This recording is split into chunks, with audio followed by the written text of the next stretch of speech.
నమస్కారం. తులసి న్యూస్ కు స్వాగతం. ముందుగా హెడ్లైన్స్.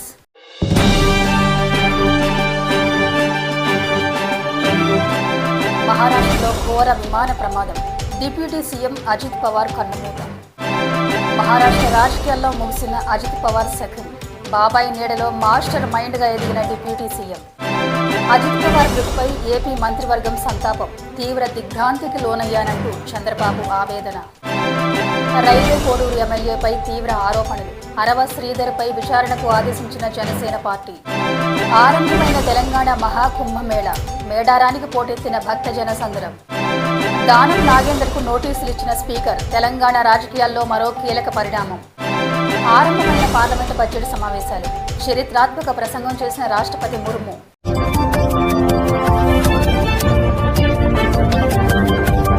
మహారాష్ట్రలో విషాదం చోటు చేసుకుంది. విమాన ప్రమాదంలో డిప్యూటీ ముఖ్యమంత్రి అజిత్ పవార్ దుర్మరణం చెందారు. బుధవారం ఉదయం ఆయన ప్రయాణిస్తున్న విమానం బారామతిలో కుప్పకూలింది. ఈ దుర్ఘటనలో పవార్తో పాటు మరో 4 ప్రాణాలు కోల్పోయారు. జిల్లా పరిషత్ ఎన్నికల ప్రచారం నిమిత్తం ముంబై నుంచి బారామతి వెళుతుండగా ఉదయం 8:45 ప్రాంతంలో ఈ ఘటన చోటు చేసుకుంది. సాంకేతిక లోపం కారణంగానే ఈ ఘటన చోటు చేసుకున్నట్లు తెలుస్తుంది. ముంబై నుంచి బయలుదేరిన గంట తర్వాత విమానంలో సమస్య తలెత్తింది. ఎమర్జెన్సీ ల్యాండింగ్ సమయంలో విమానం అదుపు తప్పి కూలిపోయింది. ఆ వెంటనే భారీగా మంటలు చెలరేగాయి. ప్రమాద తీవ్రతకు విమానం 2 ముక్కలైనట్లు తెలుస్తోంది. విమాన ప్రమాదంపై డీజీసీఏ స్పందించింది. విమానంలో ఎవరూ బతికి లేరని వెల్లడించింది. అజిత్ పవార్, 2 వ్యక్తిగత సిబ్బంది, 2 విమాన సిబ్బంది ప్రాణాలు కోల్పోయినట్టు తెలిపింది. అజిత్ పవార్ 1959 జులై 22న జన్మించారు.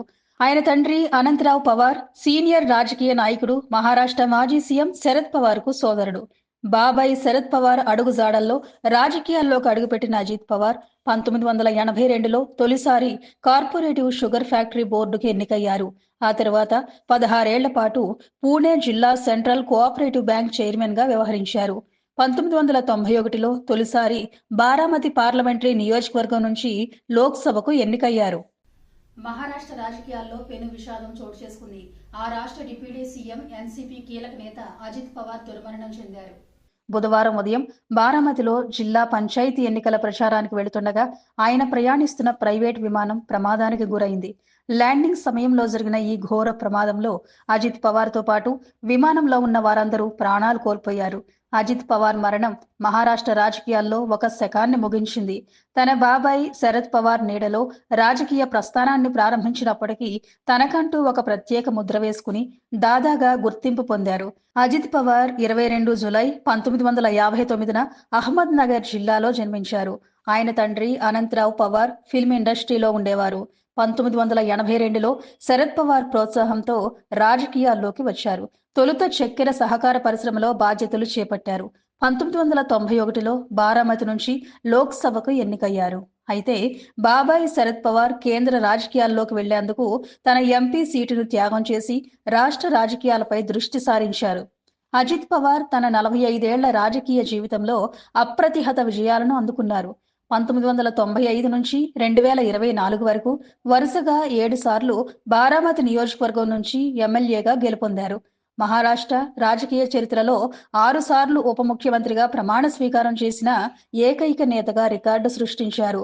విలాసరావు దేశ్ముఖ్, సుశీల్ కుమార్ షిండే, పృథ్వీరాజ్ చవాన్, దేవేంద్ర ఫడ్నవీస్, ఉద్ధవ్ ఠాక్రే, ఏక్నాథ్ షిండేల హయాంలో మంత్రిగా, డిప్యూటీ సీఎంగా పనిచేశారు. మహారాష్ట్రలో జరిగిన ఘోర విమాన ప్రమాదంలో డిప్యూటీ ముఖ్యమంత్రి అజిత్ పవార్ మృతి చెందడంపై ఆంధ్రప్రదేశ్ మంత్రివర్గం తీవ్ర సంతాపం ప్రకటించింది. ఈ ఘటనను పురస్కరించుకుని రాష్ట్ర మంత్రివర్గం అధికారికంగా ఒక తీర్మానం చేసింది. కేబినెట్ సమావేశ ప్రారంభ సమయంలో ముఖ్యమంత్రి చంద్రబాబు నాయుడు ఈ విషాద ఘటనను ప్రస్తావిస్తూ తన దిగ్భ్రాంతిని వ్యక్తం చేశారు. అజిత్ పవార్తో తనకు ఉన్న వ్యక్తిగత పరిచయాన్ని సీఎం చంద్రబాబు ఈ సందర్భంగా గుర్తు చేసుకున్నారు. ఆయన అకస్మాత్తు మరణ వార్త తనను తీవ్రంగా కలిచివేసిందని, ఇది కేవలం మహారాష్ట్రకే కాకుండా దేశ రాజకీయాలకు తీరని లోటని వ్యాఖ్యానించారు. ఈ ప్రమాదంలో అజిత్ పవార్తో పాటు మరికొందరు ప్రాణాలు కోల్పోవడం అత్యంత బాధాకరమని మంత్రివర్గం అభిప్రాయపడింది. మహారాష్ట్ర రాజకీయాల్లో అజిత్ పవార్ కీలక పాత్ర పోషించారని, అనుభవజ్ఞుడైన నాయకుడిగా ఆయనకు ప్రత్యేక గుర్తింపు ఉందన్నారు. రైల్వే కోడూరు ఎమ్మెల్యే వ్యవహారం జనసేన పార్టీలో కలకలం రేపుతుంది. మహిళ ఆరోపణల నేపథ్యంలో పార్టీ ప్రతిష్టకు భంగం కలగకుండా స్పష్టత తీసుకురావాలనే ఉద్దేశంతో జనసేన కీలక నిర్ణయం తీసుకుంది. ఆరోపణలపై అంతర్గత విచారణ చేపట్టాలని నిర్ణయించి ప్రత్యేక కమిటీని నియమించింది. ఆరోపణలపై నిష్పక్షపాతంగా విచారణ జరిపేందుకు టి. శివశంకర్, తమ్మళ్లపల్లి రమాదేవి, టి.సి. వరుణులతో కమిటీని నియమించారు. ప్రసార మాధ్యమాల్లో వచ్చిన వార్తలన్నిటినీ పరిశీలించి వాస్తవాల ఆధారంగా నివేదిక ఇవ్వాలని కమిటీకి ఆదేశాలు జారీ చేసింది. ఈ కమిటీ ముందు 7 రోజుల్లోపు ఎమ్మెల్యే అరవ శ్రీధర్ హాజరై తన వివరణ ఇవ్వాలని పార్టీ స్పష్టం చేసింది. విచారణ పూర్తయ్యే వరకు పార్టీకి సంబంధించిన కార్యక్రమాలు, సమావేశాలు, ప్రజా కార్యక్రమాలకు దూరంగా ఉండాలని సూచించింది. తెలంగాణ మహా కుంభమేళాగా పేరుగాంచిన మేడారం సమ్మక్క సారాలమ్మ మహాజాతరకి వేళైంది. 2 ఏళ్లకోసారి జరిగే ఈ గిరిజన జాతర ప్రారంభమైంది. తెలంగాణతో పాటు ఆంధ్రప్రదేశ్, మహారాష్ట్ర, ఛత్తీస్గఢ్, ఒడిశా రాష్ట్రాల నుంచి భక్తులు లక్షలాదిగా తరలివచ్చి తమ కోరికలు తీర్చమని వనదేవతలకు మొక్కులు చెల్లించుకుంటారు. మేడారం జాతర కేవలం పండుగ కాదు, గిరిజనుల ఆత్మ గౌరవానికి నిలువెత్తు సాక్ష్యం. మేడారంలో విగ్రహాలు ఉండవు, గద్దెలే దేవతల నివాసాలు. గిరిజన సంప్రదాయాలే పూజలు, బెల్లం నైవేద్యం, కుంకుమ, పసుపు, కోళ్ల బలి, వెదురు గద్దెలు ఇవే ప్రత్యేకతలు. అడవుల్లో మొదలైన ఆరాధన నేడు దేశవ్యాప్తంగా గిరిజన సంస్కృతికి గుర్తింపుగా నిలిచింది. కన్నెపల్లి నుంచి పూజారులు సారాలమ్మను, కొండాయి నుంచి గోవిందరాజు, పునుగొండ్ల నుంచి పగిడిద్దరాజులను గద్దెలపైకి తీసుకురావడంతో జాతర ప్రారంభమైంది. నేడు సాయంత్రం 6 గంటలకు చిలకలగుట్ట నుంచి సమ్మక్క తల్లిని గద్దెపైకి తీసుకురావడంతో మొక్కులు మొదలవుతాయి. మేడారంలో జనవరి 30, 31న భక్తులు వనదేవతలకు మొక్కులు చెల్లించుకుంటారు. 4 రోజుల పాటు జాతర నడిచి జనవరి 31 సాయంత్రం 6 గంటలకు సమ్మక్క సారాలమ్మ, గోవిందరాజు, పగిడిద్దరాజులు వనప్రవేశంతో జాతర ముగింపు కానుంది. తెలంగాణలో ఎమ్మెల్యేల పార్టీ ఫిరాయింపు కేసులో మరో కీలక పరిణామం చోటు చేసుకుంది. ఈ ఆరోపణలు ఎదుర్కొంటున్న ఖైరతాబాద్ ఎమ్మెల్యే దానం నాగేంద్రకు శాసనసభ స్పీకర్ గడ్డం ప్రసాద్ కుమార్ తాజాగా నోటీసులు ఇచ్చారు. అలాగే దానం నాగేంద్రపై అనర్హత పిటిషన్ వేసిన బీఆర్ఎస్ ఎమ్మెల్యే పాడి కౌశిక్ రెడ్డికి సైతం స్పీకర్ నోటీసులు ఇచ్చారు. వీరిద్దరూ ఈ నెల 30న విచారణకు హాజరు కావాలని వేర్వేరుగా ఇచ్చిన నోటీసులలో పేర్కొన్నారు. మొత్తం 10 మంది ఎమ్మెల్యేలపై అనర్హత వేటు ఫిర్యాదులు అందగా వారిలో అరకిపూడి గాంధీ, గూడెం మహిపాల్ రెడ్డి, బండ్ల కృష్ణమోహన్, ప్రకాష్ గౌడ్, తెల్లం వెంకట్రావు, పోచారం శ్రీనివాసరెడ్డి, కాలే యాదయ్యలకు స్పీకర్ క్లీన్ చిట్ ఇచ్చారు. వీరిని బీఆర్ఎస్ ఎమ్మెల్యేలుగా గుర్తించారు. అంటే మీరు కూడా గతంలో ఆ ప్రభుత్వంలో ఉన్నారు కదా, మీదేమన్నా ట్యాపింగ్ అయినా మిమ్మల్ని విచారణ పిలిచి మీరు వెళ్తారా? ట్యాపింగ్ ఎవరిది కాలేదో ఇప్పటికి ఎవరికి అర్థమవుతలేదు. ట్యాపింగ్ అనేది మొత్తము అందరి అక్కడ ఇర్రెస్పెక్ట్ ఆఫ్ అన్ని పొలిటికల్ పార్టీ వాళ్ళకి ట్యాపింగ్ జరిగింది అనేది సమాచారం. మరి ఇప్పటి వరకు ఎంతమందికి అయింది అనేది ఏందనేది తెలియడం లేదు. మరి ఇప్పటికే ఈ ఫోన్ ట్యాపింగ్ అనేది అంటే ప్రజాస్వామ్యంలో ప్రజలకు స్వేచ్ఛ, సామాన్య ప్రజలు ఇప్పుడు మేము కూడా ఫోన్లు మాట్లాడాలంటే 100 సార్లు ఆలోచించాల్సి వస్తుంది ఎవరితో మాట్లాడాలంటే. సో అంటే ప్రైవసీ లేకుండా పోయింది.